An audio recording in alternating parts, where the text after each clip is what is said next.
as the guys were saying on last week's episode of Grid Tonight, we reported how Red Bull cleared team principal Christian Horner of any wrongdoing in an official statement regarding inappropriate behavior towards a female employee.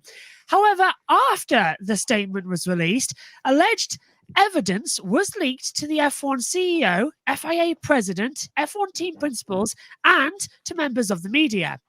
Now, media outlets, including Grid Network, have yet to independently verify the validity of the evidence. Then, after the Bahrain Grand Prix, Jos Verstappen has told the Daily Mail, that Horner needed to step down for the good of the team. The link to all of this articles is in the video description below. Now, Max's dad said the team is in danger of being torn apart. It can't go on the way it is. It will explode. He is playing the victim when he is causing the problems. Max spoke out earlier today on the situation, saying he intends to stay with Red Bull and doesn't see any reason to leave the team as long as they continue to perform. However, he'd much rather talk about the competition side of things instead of focusing on this particular story. The photo taken there by Clive Ross from Getty Images. Well, gents, we've seen Red Bull team members remain quiet and the drivers not directly say they support Horner keeping the role, but when the father of the three-time world champion says he needs to go, how much weight does that actually carry?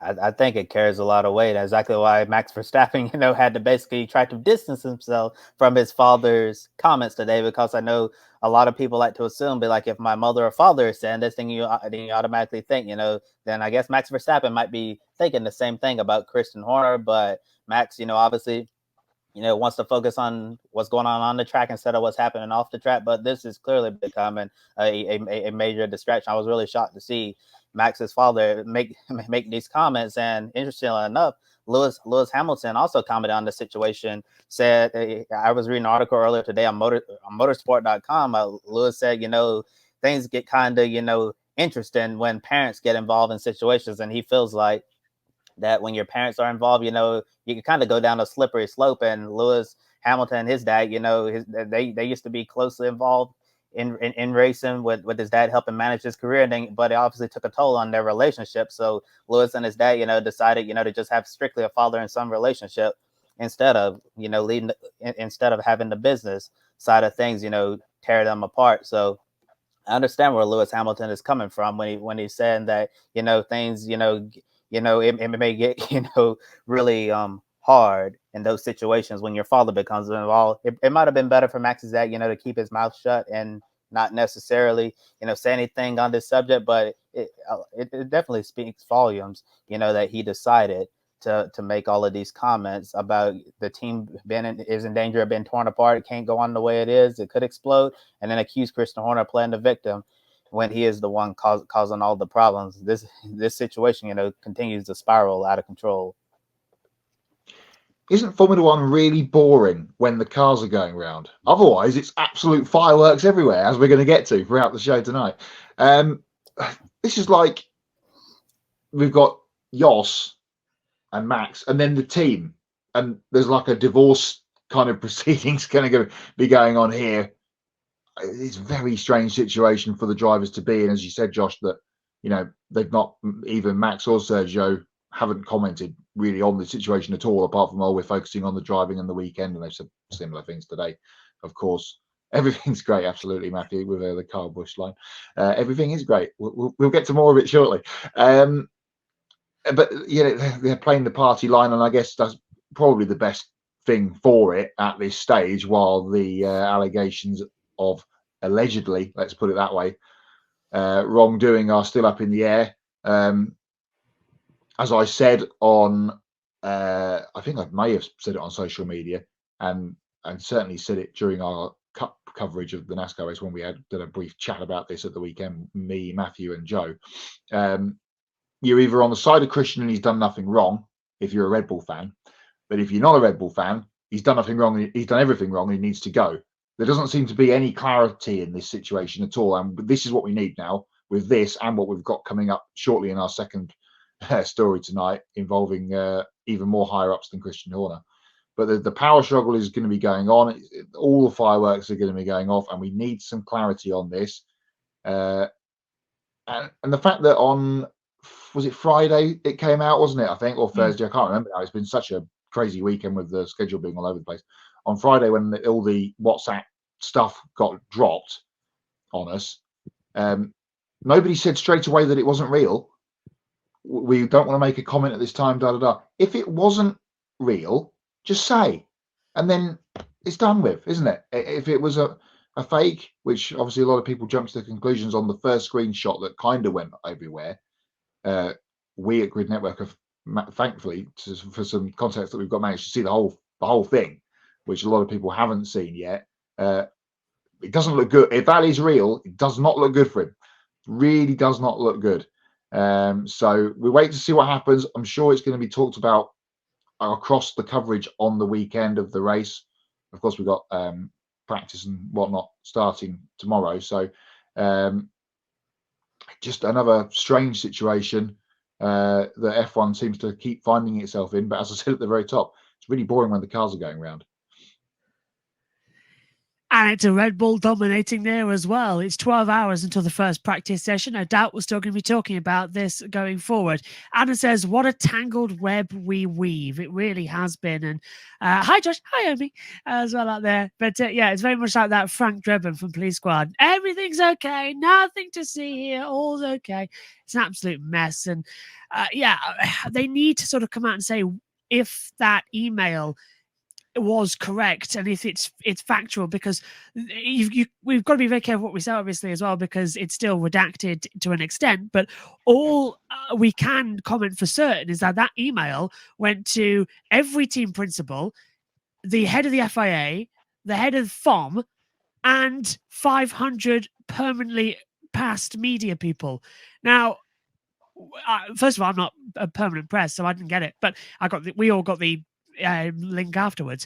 But that for someone to have that many emails indicates it's sort of hard to fake, because not everybody can get the email. So the longer they delay on this, the longer they keep saying, oh, well, we're not making a comment this time, we're not doing any of this, that, the other, the worse it's getting for Formula One. And the days that have followed, it's every morning. It's just a little bit worse, with more and more coming out, and then more and more coming out by other people as well. Now, Kobe has done the script here, and he's done absolutely brilliantly. I've got to praise him here, because he's put a timeline of events together of what we can confirm has happened so far. So on February the 5th, Red Bull Racing's parent company, GmbH, confirms Horner is under investigation following an accusation of inappropriate behavior.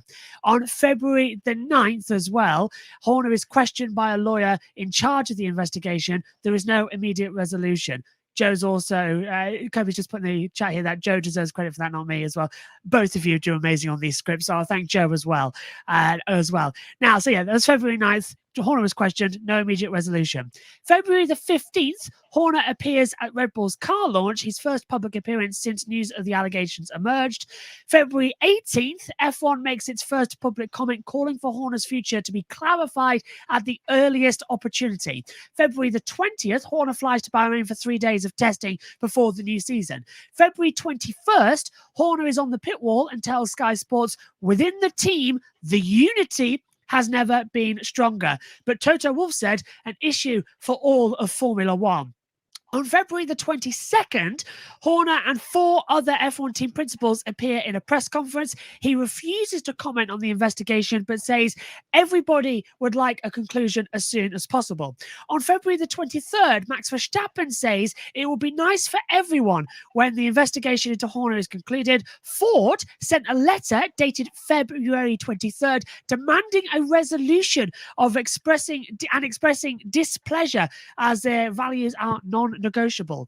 Now, February 28th, Red Bull GmbH announces the independent investigation into the allegations against Mr. Horner is complete, and Red Bull can confirm that the grievance has been dismissed. February 29th, the leaked email is released containing 79 documents, including photos, videos, and screenshots of WhatsApp messages. On March the 2nd, Red Bull get a 1-2 finish at Bahrain, and Jos Verstappen's comments came out. Take a breath. That's just Red Bull. That is literally just Red Bull. Add in anything else that has happened, that is just one story from Red Bull. Now, Formula One has exploded in popularity in the last few years, attracting new sponsors, media attention, and a very diverse fan base. According to Business Insider, nearly 40% of F1 fans are female as well. Many of our team now at Grid Network as well are new upcoming female journalists as well that we have pleasure to work with as well, and are some of the best in the business. Now, considering the letter from Ford, could Red Bull's partnership with the Blue Oval be in jeopardy if Horner does indeed remain as team principal? Well, again, it goes back to my point and what you just said, Josh. The clarity issue needs to be aligned here. You know, it was such a big story when the Ford news broke in the summer. I can't even remember when that was now, at some point last year, when Ford were coming back to Formula One after such a long hiatus to team up with Red Bull powertrains, of which Christian Horner is, of course, the boss of that too, and come back into Formula One. Now, you know, they've said their piece, and all of what you've said in that rundown, and again, props to Kobe and to Joe for making the timeline up for us, so it's a clear thing. That was all said and done before Thursday. Now, as we said on the show last week, Christian has, the investigation had been gone through and he was cleared of any wrongdoing.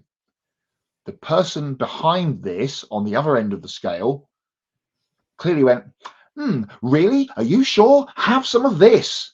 And threw that at all the journalists and went, cleared? Yes, take some of that. See what you make of this one.